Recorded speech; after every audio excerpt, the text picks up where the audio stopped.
Vipi? Poa mzee. Fresh.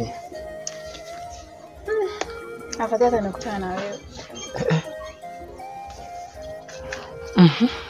Sio kwa nasemaje kwa sababu mimi mwenyewe hapa. Nakuwa naenda kwa Mangi. Unaona? Kwa kama tumekutana hapa sijajua shida nini tena.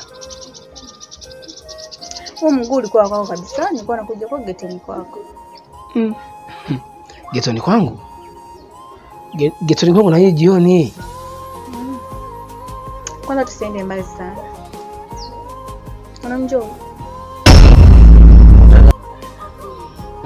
Simfahamu. Mfano. Sasa huyu anajua kila kitu kunihusu mimi.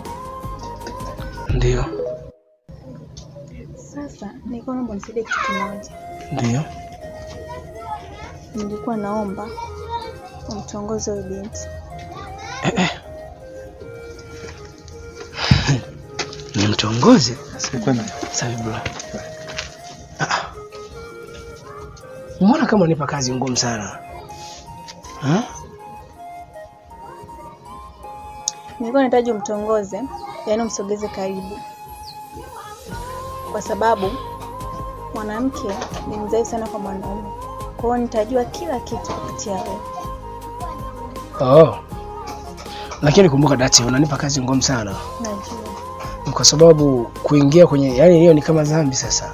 Kwa sababu yule mtu sina hisia naye na sijawahi kuwaza kama ipo siku utakutana na yeye. Nitakapomtongoza alafu mwisho wa siku nikamwacha itakuwaje? Nalijua hilo ndio maana nikufuata nisaidie. Okay sawa, nitajitahidi. Sawa. Ngoja niingie kwa Mangi hapa. Sasa hamna shida.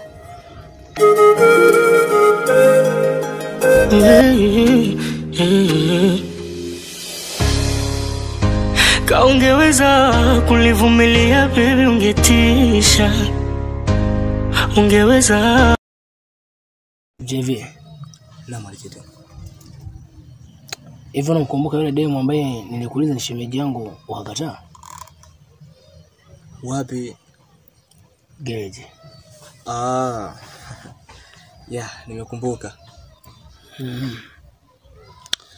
Unajua yule demo nina mpango naye mkubwa sana. Ndio. Kuna kazi ambayo nilipewa na rafiki yangu. Niifanye kupitia yeye. Na isoshe, kuna vitu vingi sana ambavyo nahitaji kuvijua rafiki yangu kupitia kwake. Unaona, na ndio maana akawa ananipa ile kazi niifanye ili kuhakikisha kwamba kila kitu ambacho nakihitaji yeye akifahamu kupitia mimi. Rafiki yako ni nani? Anaitwa Dati. Dati? Yeah. Sawa brother. Sema mimi nitaongea naye. Nitamwelekeza. Lakini sidhani kama atanielewa wakati tayari hisia zake ziko kwako. Hiyo nishakwambia mimi sina hisia naye. Afu mimi chochote nikimwambia chomoi. Sio. Nitaongea naye. Okay. Lakini bro, wewe ugopi kama mwanamke unamuingiza katika hisia afu pia wewe una hisia naye? Hiyo haijalishi. Mimi nafanya kazi kwa sababu ya rafiki yangu. Haujui kama unatengeneza sumu afu itakutafuna mwenyewe baadaye? Kumbuka kitu kimoja. Yeye mwenyewe ana hisia na wewe. Hana hisia na mimi hata kidogo. Kwa sidhani kama kuna shida. Sawa, mimi nitafanya hivyo. Wewe sema, kama umeshaelewa. Hapana, sina hisia naye afu pia sitaka kuingia katika mahusiano kwa sababu wanawake na wajua. Ila ni kweli unajua katika mazingira ambayo ambao nimekutana nayo. Sio poa sana kuanza kushadia mapenzi hivi. Ambana na kazi bro. Sure. Yako nilikuwa ni hayo tu. Haina noma bro. Basi ngoja mimi nikaendelee na kazi. Kuwaita tafute maisha. Maana bado sina kuzia kusikia nilichokwambia.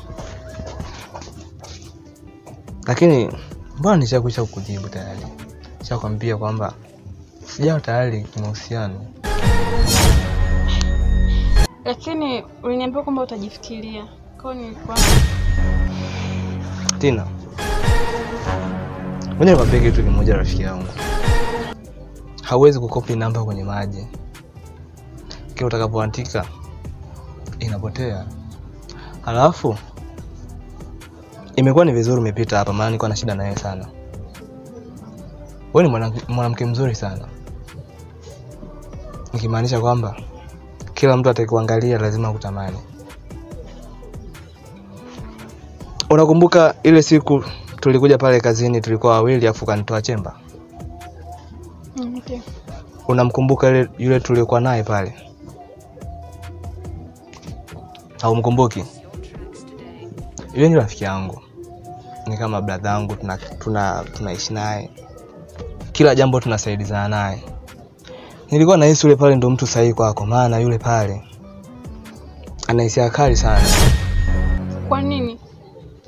Kwani mimi sikumwona yule mpaka nakuja kukuelezea hisia zangu wewe? Sijamaanisha hivyo.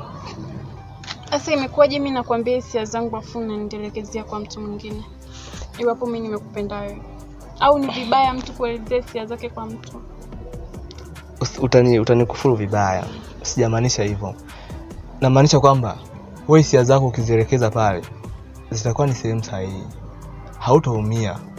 Mimi ukinipenda mimi najua tu utakuja kuumia kwa ajili yangu.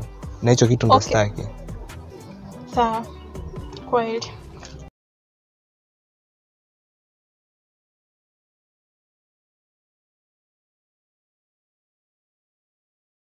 Wewe Tina.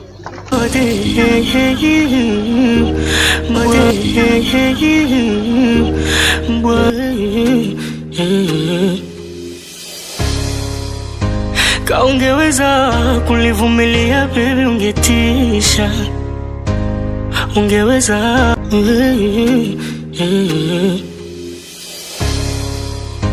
Kaungeweza kulivumilia baby ungetisha. Ungeweza